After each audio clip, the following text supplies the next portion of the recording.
So Donatas, EuroBasket 2025 groups are now clear, and we got the draw and we watched it together. We didn't watch it together, but we watched it. And now we're together to discuss those groups. Are there any initial thoughts that straight away went through your mind when you saw the groups? First thing, it took 47 minutes on the broadcast to finally see the actual draw. So that's the first thing. I'm happy that I have some stuff to do before, so I kind of spend that time on that. Second of all, I would really suggest Coach Scariola to go to church before the next draw ceremony because Spain ended up in another group death.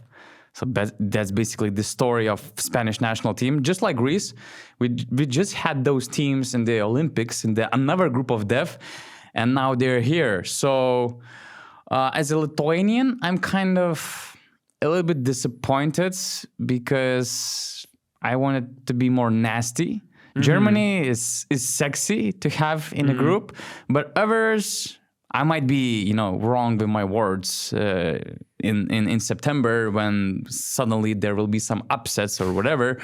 But now it looks like a kind of easy and boring group for Lithuania. Yeah, I feel like we should do it this way. We should look at the strongest group. We think that is the strongest group, which is consensus Group C at the moment. And Cyprus. And yeah, in Cyprus. And then we'll go with the second strongest in our opinion, third one, and the fourth We one. might have a debate for the second strongest. Actually, yeah, that's true. First one is clear, Cyprus. That includes Greece, Spain, Georgia, Bosnia and Herzegovina, Italy, and Cyprus. What are your thoughts and reactions? Yeah, so as you said, it is a group of death in the context of this EuroBasket, but in general, it's not like that classic group of death where every team is like, five teams here are strong. One is a clear outsider. Cyprus, we can definitely say... There's only one thing that could make Cyprus relevant in this group. If Sasha Vezenkov and Moses Wright are going to play for the national team. Yeah. The problem is that although Moses Wright is likely to play, there's less chance that Vezenkov will suit up for Cyprus. So they're just ruled out. If there's no Vezenkov, no chance for Cyprus. Yeah. But again, I mean, it's hard to have 6 highest level teams in one group. Of course. It's not the Olympics. And you have these spots that they put teams into before the draw because you want the groups to be balanced. So I guess from all those draws, from all those spots, they drew the strongest teams, let's call it. So, and also another thing I would add, teams with very passionate people there, which might be a problem actually in the little island of Cyprus, in the little arena of 7,500 people. You got the Greek fans, you got Georgian fans who have had some, I think there were some conflicts in 2022 with Turkey, if I'm not mistaken. Then there's Bosnia, which is another passionate country. They have an amazing fan base. Yeah. And it's Italians, Italians, and the Spanish. Spanish are probably the least aggressive out of all of these guys, but man, this might be a little bit of a bloodbath in a sense of the fans actually fighting each other in the small area, But anyways, to get to basketball here, I feel like there's a clear... it's weird to say that... You just wanted to say a clear favorite of this group? I was going to say that, and then I thought, it's weird to say that Greece is a clear favorite, assuming Giannis plays, when Spain is theoretically from the higher pot, they are stronger in theory, but Spain's generation, the golden generation, is gone. They've aged significantly. The new generation is not convincing yet, and I feel like Greece is the favorite team there. And the other two teams that I think, the other 3 teams really, Italy, Georgia, Bosnia, all these teams are gonna compete for that fourth and third spot, I think. What do you think? I agree with Greece being clear favorites only if Giannis is playing. If not, there are some question marks. I'm not sure if Thomas Walkup is going to play, given his health issues. The same goes with Nikolatis. He's getting older. He has a very rough season because of the injuries, setbacks and stuff this year. So it remains unclear. From what I heard, there's a feeling that Kostas Lukas will suit up for the national team, which is good because they need some scoring punch, scoring power, especially from the backcourt. Not sure about Tyler Dorsey, but even if he's in, he's having a tough season. He was huge in the EuroBasket 2022, but he's having a tough season, a very limited role. Good thing that Juancho Hernandez... No, what I'm talking about. Juancho is in Spain. Yeah, it's a good thing for Spain. It's a good thing for Spain. Yeah. He's basically a single good thing for Spain that they have for the EuroBasket. But what else do they have? They have Eldam as well. Papagiannis. No, Greece have Papagiannis. Mitoglu is not as good as he was in the previous editions because, again, this season is not as good as it was before. So I'm not convinced. And it also depends if they're going to naturalize another player. And that's the thing. They're working on that. You're talking about all these players, but you forget the mastermind behind all of this team, which is Vasilis Spanoulis, who is one of these promising young coaches that can overachieve, I believe, even with the roster that doesn't have the greatest you still need start. a talent. Of course you do. Top talent. Of course you do, but I feel like Greece is deep enough. I mean, we've been talking about this fact that they are too heavily reliant on Giannis, and also their guard rotations are quite short. But I think Vasilis Spanoulis will make it happen so that Greece advances as a first place out of this group. Spain I see as the second, and then Italy probably is next. I feel like Georgia and Bosnia is a toss-up. We should not underrate Italy, I think, because if they get Dante DiVincenzo, who I think could be a great addition to their backcourt, they might be serious. I mean, let's not forget that Simone Fontecchio should be playing as well. Nicola Melli, he's always on a different level when it's the national team basketball. Even Danilo Gallinari, he's about to retire in the national team and probably in basketball in general. So his experience will be huge. Let's see what Procida gets. By the way, Nico Mannion is having a good season. So, and it's Italy. Is Nico Mannion considered an Italian?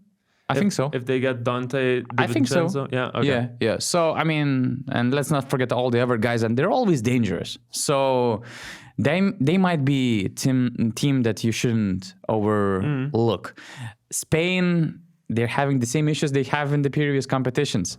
The only positive thing is Juancho Hernangomez having a huge role, great season. He will be better when he was in the Olympics. And even Sant Eldam, of course. Yeah, and even if Lorenzo Brown plays, similar situation as with Mitoglu you mentioned, this season, Lorenzo Brown is not the Lorenzo Brown that won the EuroBasket, didn't win the EuroBasket MVP, but unofficially he did win. Yeah. So for Spain, it's tough. It's crazy because all of their main guys of the national team, their biggest stars, they're not getting relevant roles in their teams. I've checked the stats. For instance, the Spanish player that gets the top playing Spanish player in Barcelona averages is ranked 8th in minutes on its team, Alex Abrinas. Then there's Brizuela. Willy Hernangomez is actually out of the usual rotation, so he's not getting playing time. In Real Madrid, Garuba is 10th, Sergio Llull is 7th. And Sergio Llull is the highest ranked Spanish player on that team in minutes. So Lorenzo Brown is 8th in Panathinaikos. Nunez injured. So, I mean, Scariolo is facing the same issue, having big names, but not getting big roles, and you can feel that when the national team basketball comes in those big moments. It's honestly crazy that there's only a single Spanish player currently playing in the NBA when we used to have tons. Even Georgia, they have 2 guys. Goga Bitadze and Sandra Mamukelashvili. And I would say Georgia is also a team to watch because I think that they were super unlucky in a lot of previous editions, and they're like a little bit of luck and one good naturalized player away from becoming a real threat in the EuroBasket as well. And of course, they're working towards naturalizing somebody. So it depends on who they're gonna get. You have Tornike Shengelia, so there's always big inside presence, but it all matters if they're gonna find some backcourt addition. Okay, guys, so this is the exciting time of the episode when we're unpacking Panini yearly cards made by Trace and Chase, and today we have Prism Hobby Box that includes 1 autograph card, 15 Prism cards, and 25 inserts. All those cards have some special features, and to check for the newest releases, just visit traceandchase.com and use the promo code BasketNews5. Yeah, don't forget that code. Don't forget that code, guys. And now I'm gonna pick blindly my starting 5, and unfortunately, spoilers alert: the autographed card has been picked way before by Donata. So now I'm going for those inserts, for those Prism cards. We'll see what's gonna happen. What you got for me, Augustus? You ready? Yeah, I'm ready. I only have 3 seconds to say yes or no. So be sure to make good decisions. Okay, Okay. mate? Let's go. lad. Okay, Starting lad. with Tamir Blatt. Very nice card, very colorful, rainbow colors, but no.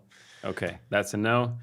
Another guard, Carson Edwards. Ooh, Another colorful card. Of And course. can't say no to Carson.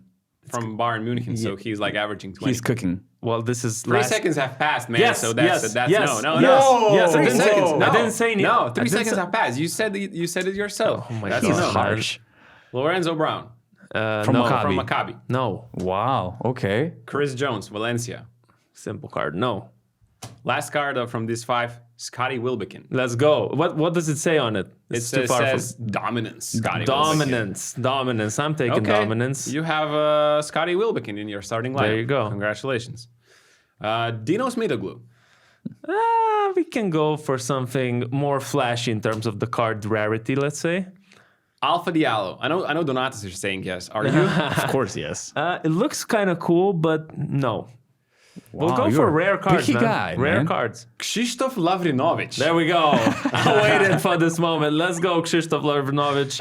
Žalgiris. Let's go. You have Mike James Kaleidoscope. That's what I was talking about by being Kaleidoscopic card. picky and waiting for the right moment. This is my card. This is my starting Okay, 5. then we Lightning have flashing. Okay, Looks two more, nice. two more. Kevin Punter from Partizan in that season. How many cards do I have left? Quickly. 5.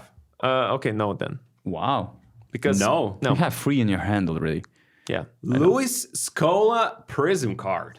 That's why I said no, because we can get a better card that has more rare design, let's call it. And mean, so you- far, all my yeah. cards are rare. So Yeah. now These I'll are wait retro for a rare guys. one. Jaka Lakovic, season 2011-2012, Prism card as well. My guy, it's just a silver card. Next one. I want the Kyle colors. Hines, Prism card. We can get something better or not. Man, you're actually having good Sasha cards. Vezenkov.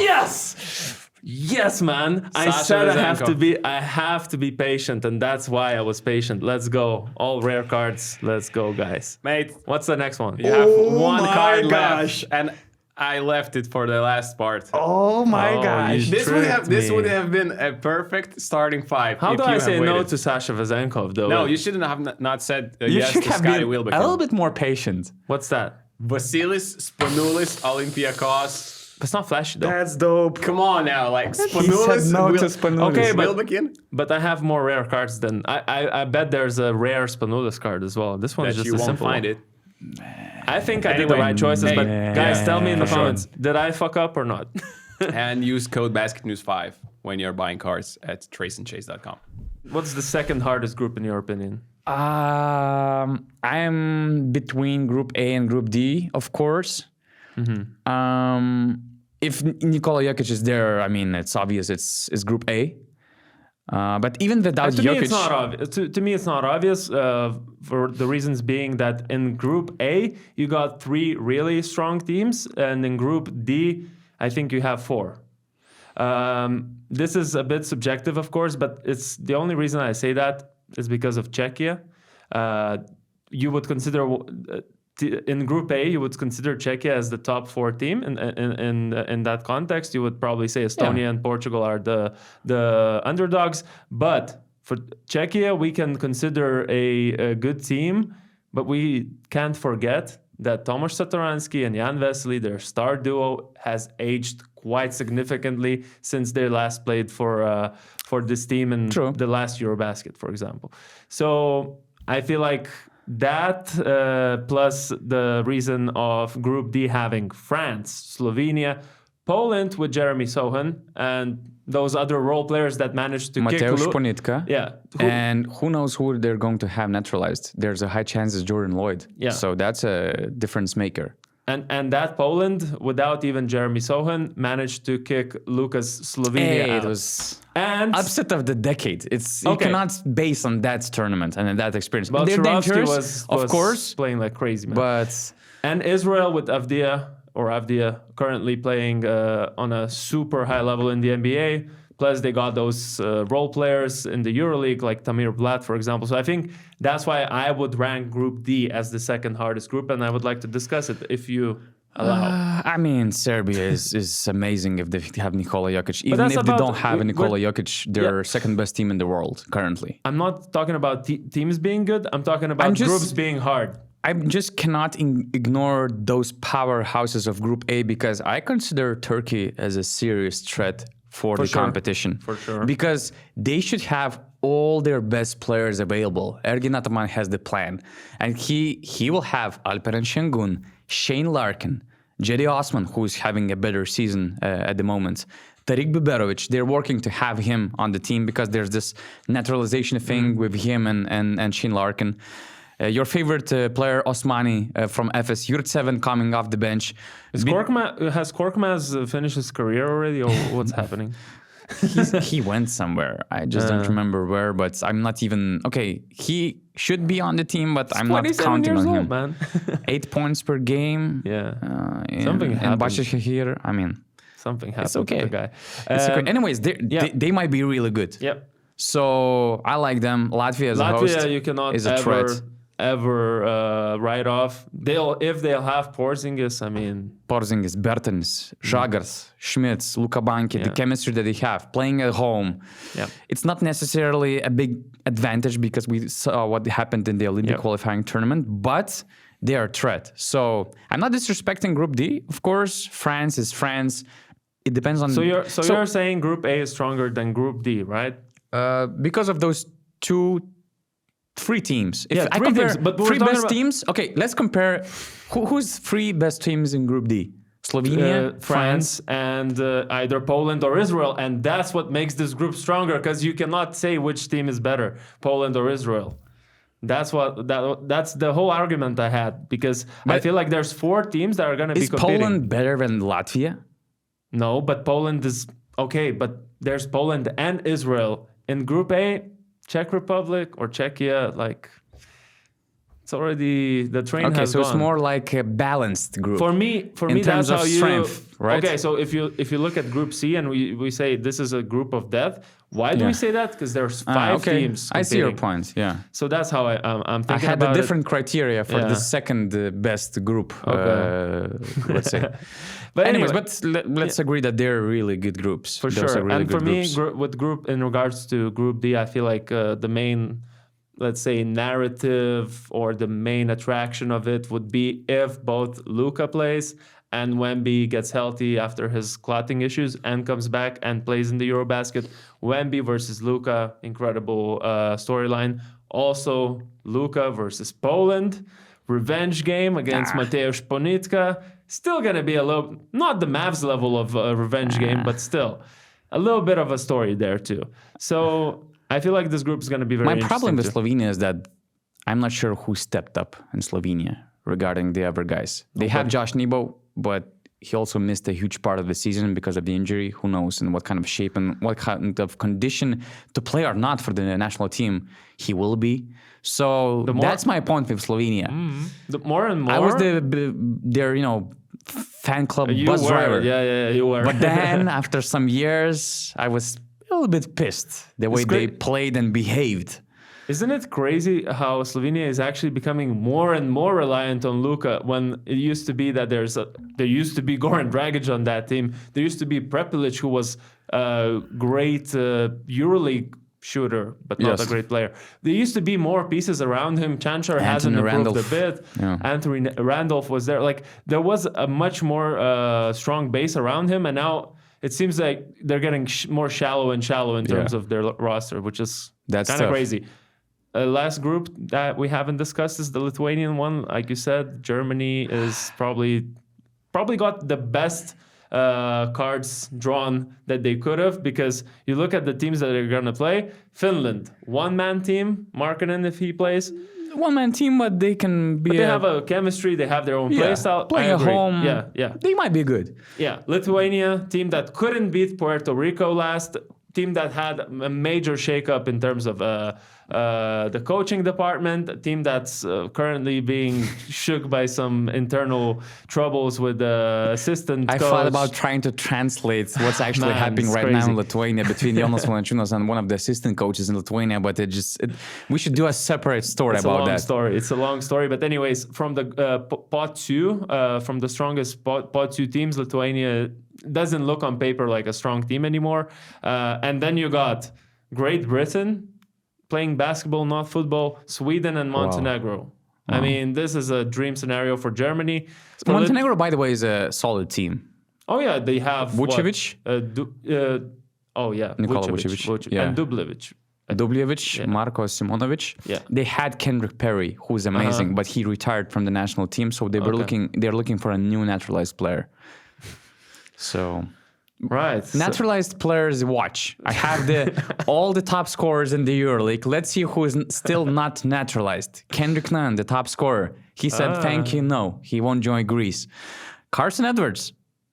If I'm Georgia, I'm thinking about Carson Edwards. Shorts, naturalized. Punter, too old for this stuff, I think. He doesn't care. Nigel Hayes-Davis, a proud Team USA member before the Olympics. And he likes to speak different languages. Maybe he traveled so much that he could actually pick some country, that he loved the most. Yeah, I would think about him. Mike James, remember, he was hyped up for the Olympic opportunity. Latvia considered him. Lithuania, there was some talk. I think Georgia should consider him as well. There should be some teams, but I also think that now he's too old and it's not the Olympics, so I'm not sure. Zach Ledey, proud Azerbaijan national team player. Devin Booker. This conversation is ridiculous. We've talked about this, but Jabari Parker, this free agency Will pool Clyburn. of national teams shouldn't exist, man. Elijah Bryant. Okay. Worth a look. Carlik Jones, South Sudan. Chris Jones is playing for not Mongolia. I don't know, man. I think Mongolia. Something like that. No idea. Or Armenia. Could be the case. Do you think he's ever been there? I don't think so. He played there for the national team. I mean, he's playing and being big leader. Has he ever been in Armenia though, or wherever he's playing? Yeah, of course. Yeah. Show some respect. So okay, but are you in general happy about this, or is it just so unclear because we don't know who's gonna play, so it's hard to judge? What's your feelings about this draw that we saw today? One last thought. In the next stage, in the 8 finals, Group A will play against Group B and Group C against Group D. So this group of death thing is very important, advancing to the next stage. You don't want to drop to the 3rd seed because that means you're gonna face France or Poland, Slovenia probably in the 8 finals. So that's one thing.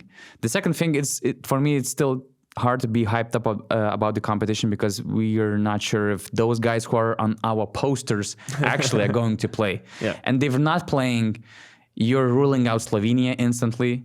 Giannis in Greece, it's a game changer. Serbia, at least, they're still solid. So that's the worst part about EuroBasket draw, and we're just still 3 months away from the competition, but we're not sure. We know one guy who's not going to, well, at least it seems like it's reported that Lithuania will miss Domantas Sabonis, so one guy is not going to play. Yeah. Which is a question whether it's a big problem because they always it's a problem. Had a... Oh, yeah, it is now. I think it is. Although our current coaching staff thinks that we could NBA players advance are not... with Laurynas Birutis. Yeah. So maybe it's even better. I don't know. We'll see.